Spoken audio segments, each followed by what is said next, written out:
So, I wanted to make a quick video about when people who have, you know, stated facts that most don't know or have unpopular opinions, either one of those things, the reaction that comes from Americans. And when I say Americans, I'm speaking particularly of those in the United States.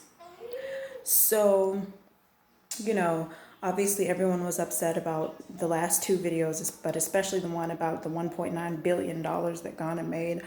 But anyway, people were really upset. You know, it was a lot of actually very rude comments from people. No, not too much intellectual discourse on the matter in the comment section. It was actually a lot of ignorance that was being spouted, right? So, or spewed. So, you know, another thing, hate was a word that people use, and that's something that I've noticed is frequently used among Americans when it comes to hearing something that they have not been programmed, or that has not been programmed into their mind, that they have not been programmed to believe, right?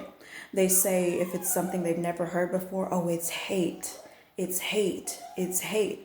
But how you view what someone says, and if you take that as hate, that says more about you. That's your perception. So that says more about you than anyone else, because that is your perception. So the interesting part is, with what I was saying, there were a few people who were like, yeah, you're right. There were other people. I remember this one woman, she was actually from Africa. I believe she was from Ghana in particular.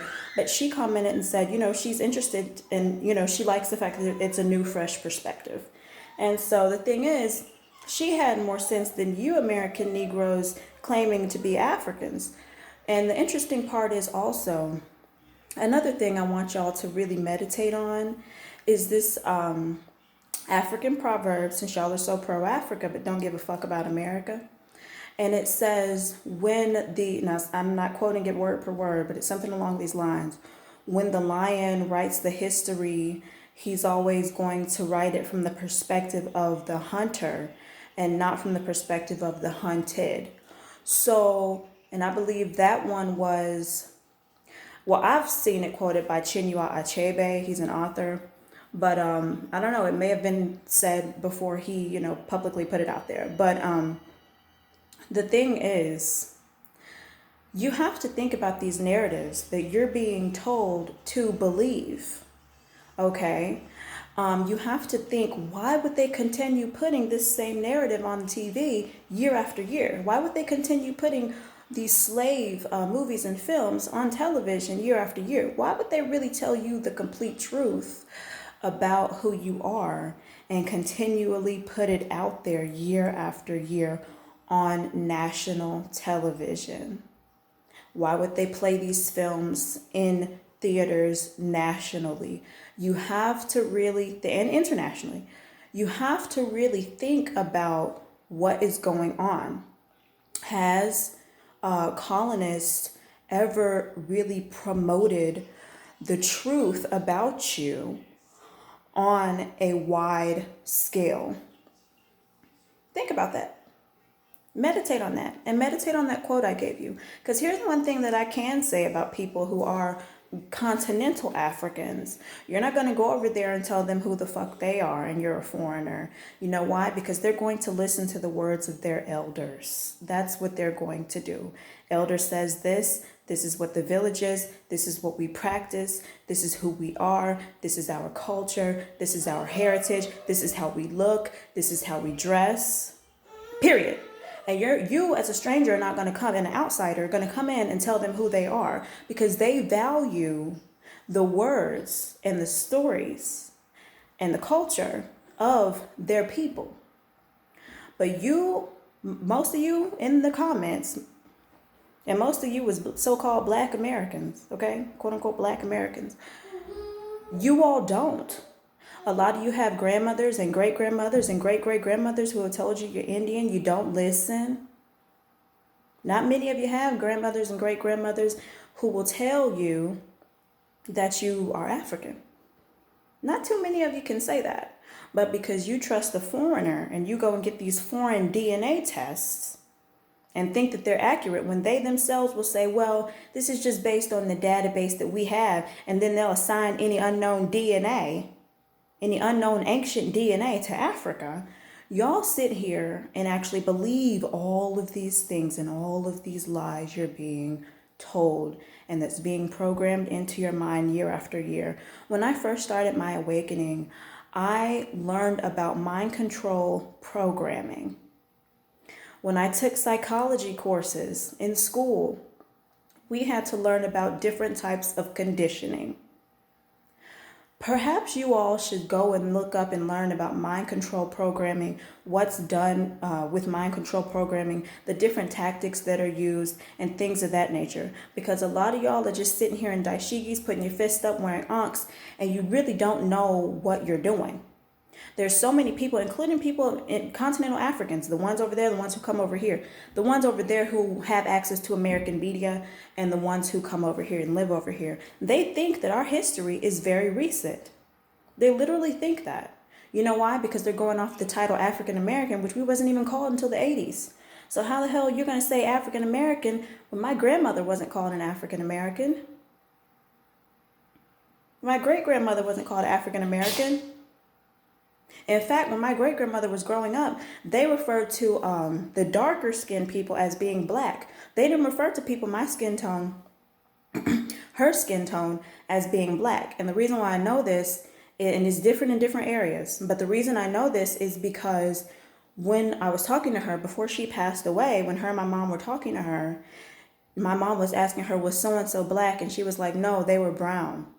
Was so-and-so black? No, they were brown. And that makes me think about in Latin America, they have people they call negro, or, you know, some may say Afro-Latino, and then they have some they call morena or moreno, which is what they would call people who look like me, morena or moreno, which means brown.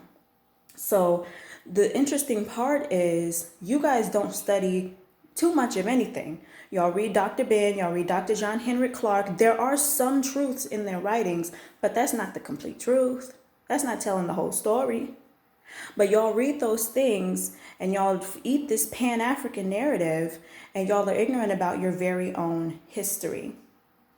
Okay? Go back before 1985. Okay? All of you watching this, go back before the 1960s. Okay? All of you who are watching this, go back before they start trying to say everybody was African.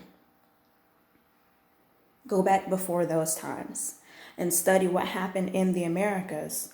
And most of all, listen to your elders. Go ask them about your family history. A lot of y'all too, raising your fist or whatever, you don't go talk to your elders and ask about your family history. You don't ask about who you are, where you come from, or anything. You don't have, and don't even try to build enough of a relationship to where you guys can actually discuss this. But that's ingrained in a lot of African people's cultures. Stories are being passed down about their families, who they are, their history. Okay, so while y'all try to be African, y'all don't even have the basics down. Y'all don't even have the basics down of what indigenous peoples, whether in Africa or not, do. And their stories that they pass down in their families. There's Africans who can trace their family lineages thousands of years. Y'all won't even go and talk to your own grandmothers or great-grandmothers if they're still alive.